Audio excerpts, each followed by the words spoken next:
Hey there, you, me, and DC fans, and welcome if you're new. I am the stepson of Krypton, I Mantis. and today we are talking about a quick video. Stop waving, god damn! We are talking about just a quick little, if you want to call it a debunking of a rumor. A fan had asked him a question about Green Arrow being in the DCU, which, if you are a fan of this channel, and we hope you are, we do a lot of we've done Green Arrow stuff in the past. I was Green Arrow on our Halloween special. We have done several skits involving Green Arrow and kind of taken some pot shots at the show, but all in good fun. I do love the show Arrow, and I know Mantis, you felt the same Mhm. way, as well as even in Smallville.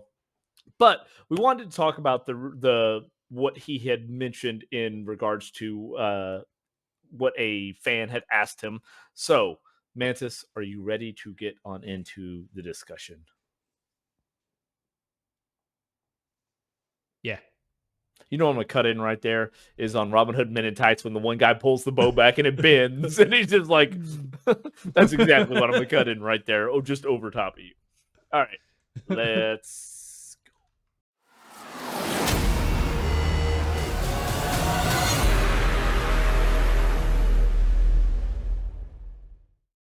Okay, guys. So earlier within the week or so, probably a couple days ago, a fan had asked James Gunn, I guess through threads, had said that we can assume Green Arrow is going to be present in the DCUs, but can you just say whether he will be comic accurate? And of course, they did mention that they do love Stephen Amell.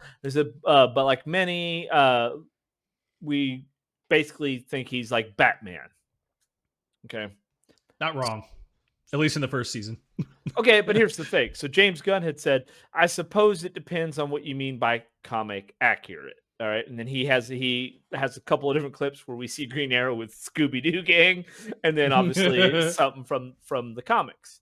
Now, for those of you who aren't maybe familiar with the origins of Green Arrow in the comics, Green Arrow's been in the comics since November of 1941, right? So a long freaking time. Now, you got to remember, Superman was June of 1938.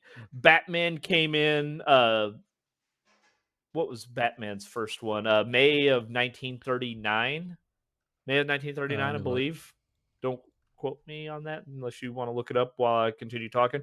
Okay, so you're talking 38, 39, then 41. So it was obviously superheroes kind of exploded at that time thanks to Superman. Um, you're welcome. Uh, 39. what? 39. Oh, okay. So I was right. Okay, so 39. Mhm. So all kind of exploded. So he's been around into the comics for a very, very long time. Now, when we think about Superman releasing a year earlier than Batman, obviously it's this guy with a lot of powers. Now he couldn't fly and all that. He just leapt tall buildings with single bound and stuff. But in comparison to the Dark Knight, he didn't. Like the Dark Knight was a guy that kind of more humanized superheroes, whereas though they didn't have to have all these special powers, right?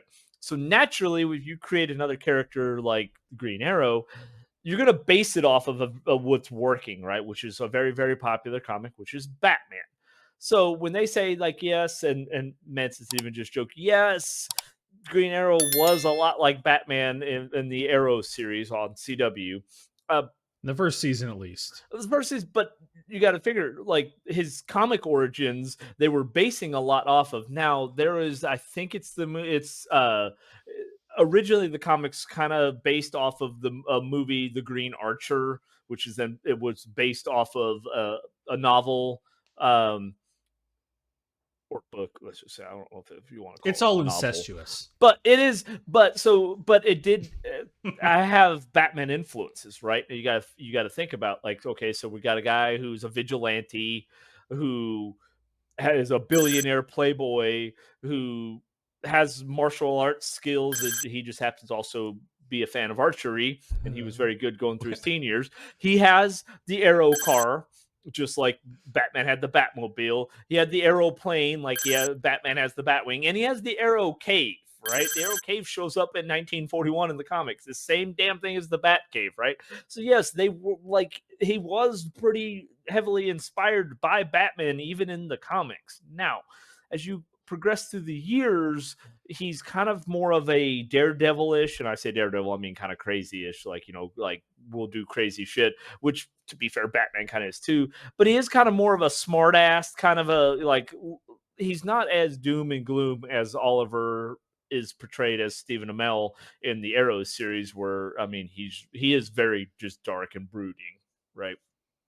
But the character still is very, very influenced by Batman, even in the comics. He also, in the comics, has fought and gone up against Ra's al Ghul, Ra's al Ghul, if you want to be more accurate. I know there's a lot of discrepancies on who wants to call him Ra's versus Ra's. Fucking Arrow in that season, they call him both, right? I love that. I know. I think it's on that's It on is. purpose. It's 100% on purpose. Yeah, and I appreciate that. Yeah, no, I mean it's funny because it's like when you list out all those things, it's like, dude, are they just lazy? Like, honestly, I would consider that if someone did that today, I'd be like, that is lazy writing. Well, that's just lazy writing. Is exactly what that is. Like, I mean, it just is. Maybe it was catching lightning in a bottle type of thing, like you said, where, well, this is working. Let's just put a green suit on him, and then he's an archer instead of a martial artist type of thing. It's it's funny because you mentioned you wrote it here in our Monday document. He had they both had younger sidekicks with Robin, obviously, and then Ray Harper, which, like you pointed out to me, I completely forgot. He's actually a pretty big part in the series of Arrow. But the funny thing is, you mentioned his nickname was Speedy, which I realized it's like that's what Oliver always called his sister. Was Speedy. So funny little Easter egg there. Now, to be fair, she dons the Red Arrow outfit for a while. She does. She does. Yeah. After everyone comes back to life, which I love in that show. Nobody stays dead in that show. It's the best. That one for me, and maybe it was because it was my favorite. That one pushed the boundaries of how many times we could bring one character back to life for me, to where I was just about ready to call it quits, man. I was like, okay, Sarah Lance has only come back like 18 times. Exaggerating. Yeah. Don't go crazy. I wasn't serious. Yeah. But so it's kind of funny, like what this person made, like comic accurate as well too, as we have talked about with other characters. And we have been called out on our channel about, like, obviously I'm a Christopher Reeve fan of Superman, and we've had people say, that was 50 years ago, you got to update with the times. I don't. It's my choice if that's my favorite Superman and I want to base things. But you also are allowed your opinion, right? So if you're talking about from the 40s in comics, you've got 80 years right now of the comics. Like, what comic accurate? Because we know, we have seen even the newest comics, they follow the Arrowverse, right? They go along with that. So which comics are you referring to? I think partially that's what James Gunn's talking about here. Like, because he says, what do you mean by comic accurate? And like I'm sure you're going to put this in the video. When you see both of them, it's like, do you mean the one looks like the OG comic strip, and the other one looks like, I don't know, a really updated version of like newer Scooby-Doo, where he's in that? And it's like, what is your definition of comic book accurate? Because I don't think many people would like the mystery van to show up in the DCU. It would be kind of awkward. But awesome. But awesome. I mean, and here's the thing too. I've said this before. Like, just because it's in the comics doesn't make it good. Oh, well, in this movie they made it. It's directly from the comic. Okay, well, maybe that version sucked. Like, I mean, even the most recent shit. I mean, it kind of sucks. Like, I hate bringing everything to Star Wars, but it's like the High Republic, comic books are just god awful or terrible. Like, it just falls flat. If they made, it's comic book accurate because it's off of this comic, it's that makes it right and good. No, it does not. And I think that's what James Gunn's trying to say here is like, well, your definition of comic book accurate and mine could be different, and as well, that doesn't mean it's good. Like, it just because it's they made the actual Arrow car look like it does in this strip, it would be like, what the fuck is that? Like, that's just, I don't think that would fly. I think it would be like, what is happening? Now, I will say though, and there's going to be arguments on this, but it is widely agreed upon that the original Green Arrow comics, which ironically was through More Fun Comics, um, was darker. Like he was more Green Arrow was more violent than Batman at the time, and they dealt with a lot more darker issues than Batman was dealing with.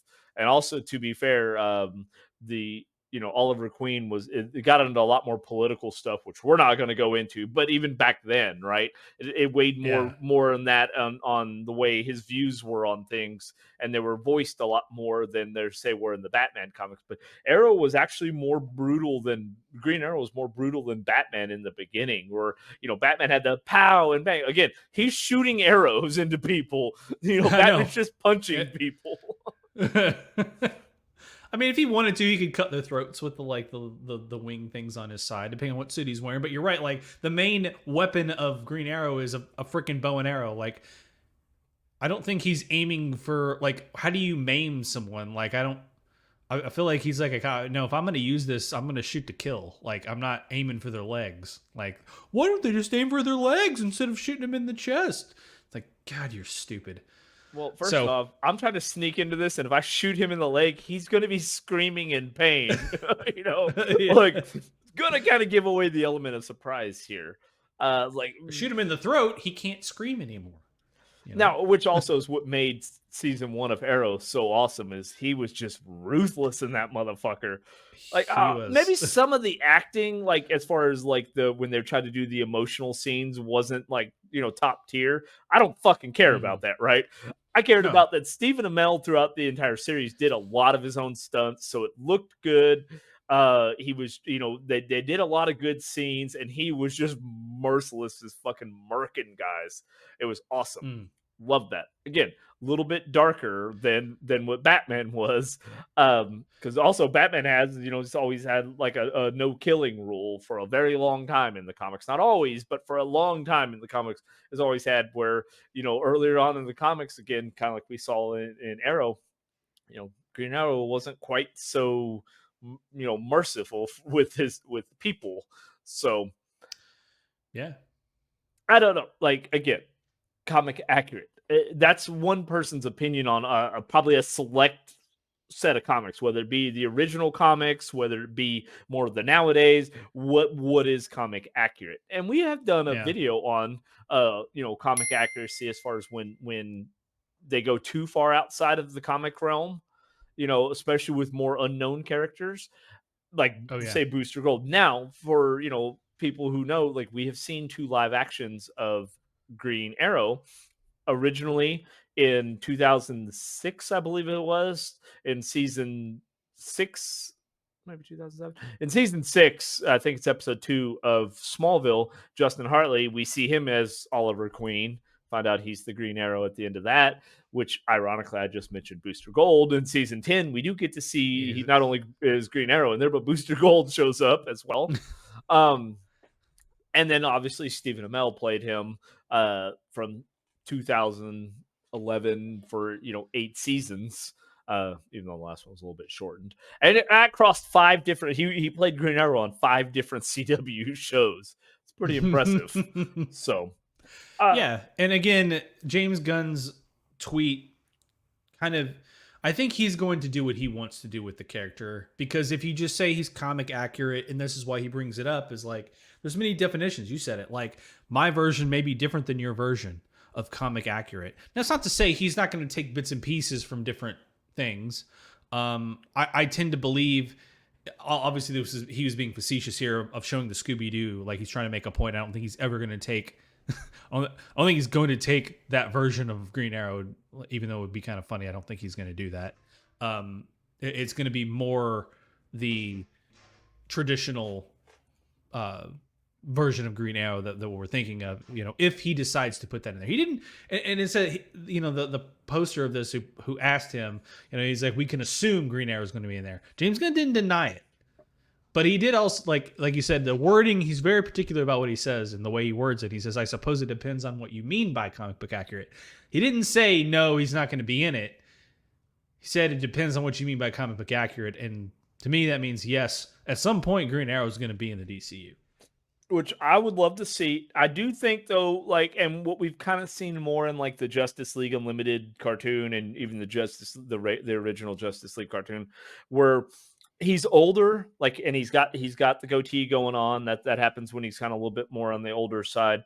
Um, obviously still a billionaire, still running successful Queen Industries, and that way, because for me, being older and kind of like in finance, I'm like, where are you guys getting the financing for this goddamn watchtower? Right? Obviously, we need a couple of Yeah. billionaires, right? We need Bruce Wayne, we need Oliver Queen, we need Mark Cuban to get in this bitch. Like, we need a couple of billionaires to finance this project, right? I hate it. I'm out. So, like, where he is a kind of wisecracking, and when I say wisecracking, obviously I don't mean Wade Wilson type of wisecracking, just more of a jokey.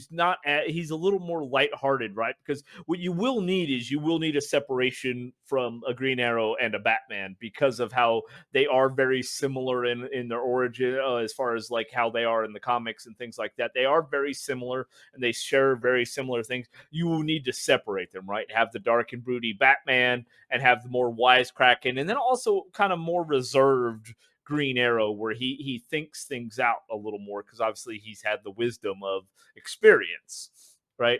I think that's what you will need to see if you want to make a Green Arrow work. Kind of like Oliver did in the Arrow, Stephen Amell's character, as he was towards the last couple seasons. He's a lot more wise now. He did still do the comment or And got the into politics too. yeah, he did. But he did do more of the comic book, like, I can't kill anybody, it's wrong. And then, next season he's killing people again, and then he went back to, I can't kill, like that. But he did wisen up as the series went on. So I think if you put that kind of a Green Arrow in there with a Batman, it differentiates the characters enough that I think it would work. I'd be excited Yeah, to see I it. agree. I think it could work. Again, I don't know if this is maybe down the line again. I think you see him come into more when they start doing the Justice League stuff, which again I think is far off into the future. So, and I agree. I think it's going to be an older one. I think it's going to be an older Oliver Queen if they do it. And who knows? Maybe they'll do a series about the Green Arrow leading into it. Who knows? Question would be, is because so many things have been chosen on whether they're going to be canon or not, does Stephen Amell come back as the older Oliver Queen? I don't know. Don't know. He has said he's up for playing the character again, and he would love to play him in the movies. After seeing, in the DCEU, when we got to see Ezra Miller cross over into the CW's Flash, I was like, oh, cool, then we can bring Green Arrow, and that dream went to shit. So maybe he comes over. Plot twist. Maybe a little bit of Arrow's it's canon. Cavill. That would be interesting. You have failed this city. Like, he seems too big to be a little bit. I mean, fuck. Arrow, I mean, he was pretty well, like, decent sized Wolverine. I mean, Hugh Jackman's in amazing shape, but he's not as big as fucking Henry Cavill. Yeah. So, getting off topic here, guys. And before we continue down that rabbit hole, we're going to go ahead and wrap things up here, guys. So, if you have made it with us this far, consider giving this video a like. He's begging, showing you where. Right here. It's right over my face. The little icon that you can't fucking click. Don't click this one that I'm pointing at. Click the one down there. Or down there. Yeah. Wherever the fuck it is. Not this one. That yeah. one. Consider subscribing to the channel while you're down there. Giggity. Clicking the bell notification. And then let us know, how do you feel? Are you excited to see Green Arrow come into the DCU? Do you wish it was Stephen Amell? What is your comic accurate? I we touched on a bit of like the origins in the comic books, and obviously some of the latter stuff where even the Arrowverse is canon in the comics and stuff like that. What is your comic accurate Green Arrow? Like, what are you thinking of? Like, down this vein, like if there's going to be a comic accurate Green Arrow coming into the DCU, do you want it to be how he was in the very beginning, closer to what they are now? Like, where in the comics would you want to see the Green Arrow plucked from? Or is it Scooby Doo? I don't know. Hopefully not. I'm really hoping so. Like, I don't know how James Gunn would be picking up a Patty and Zoinks. all of them. Like, I don't want to have gotten away with it if it wasn't for you damn vigilantes. Meddling vigilantes. Then Green Arrow just shoots him right through the fucking chest, takes him out. So let us know, guys. Be interested to hear your thoughts on that. And Mantis, unless you have anything else. Yeah, the only thing I can hope is they don't base it off of the TV shows and the fact that we don't need people coming back to life 80 times. And let's hope also that they don't base the Superman film off the Smallville series where everyone gets a concussion. Everybody's got concussion and memory loss is dude. Yeah, it's crazy. Be absolutely crazy. I don't think we're gonna have that in here, but we will hope that it doesn't happen, guys. All right, that is before we go off on another tangent on Smallville, because it will happen. That's going to wrap it for us here on this episode of You, Me, and DC. Until next time, we will see you then. Later.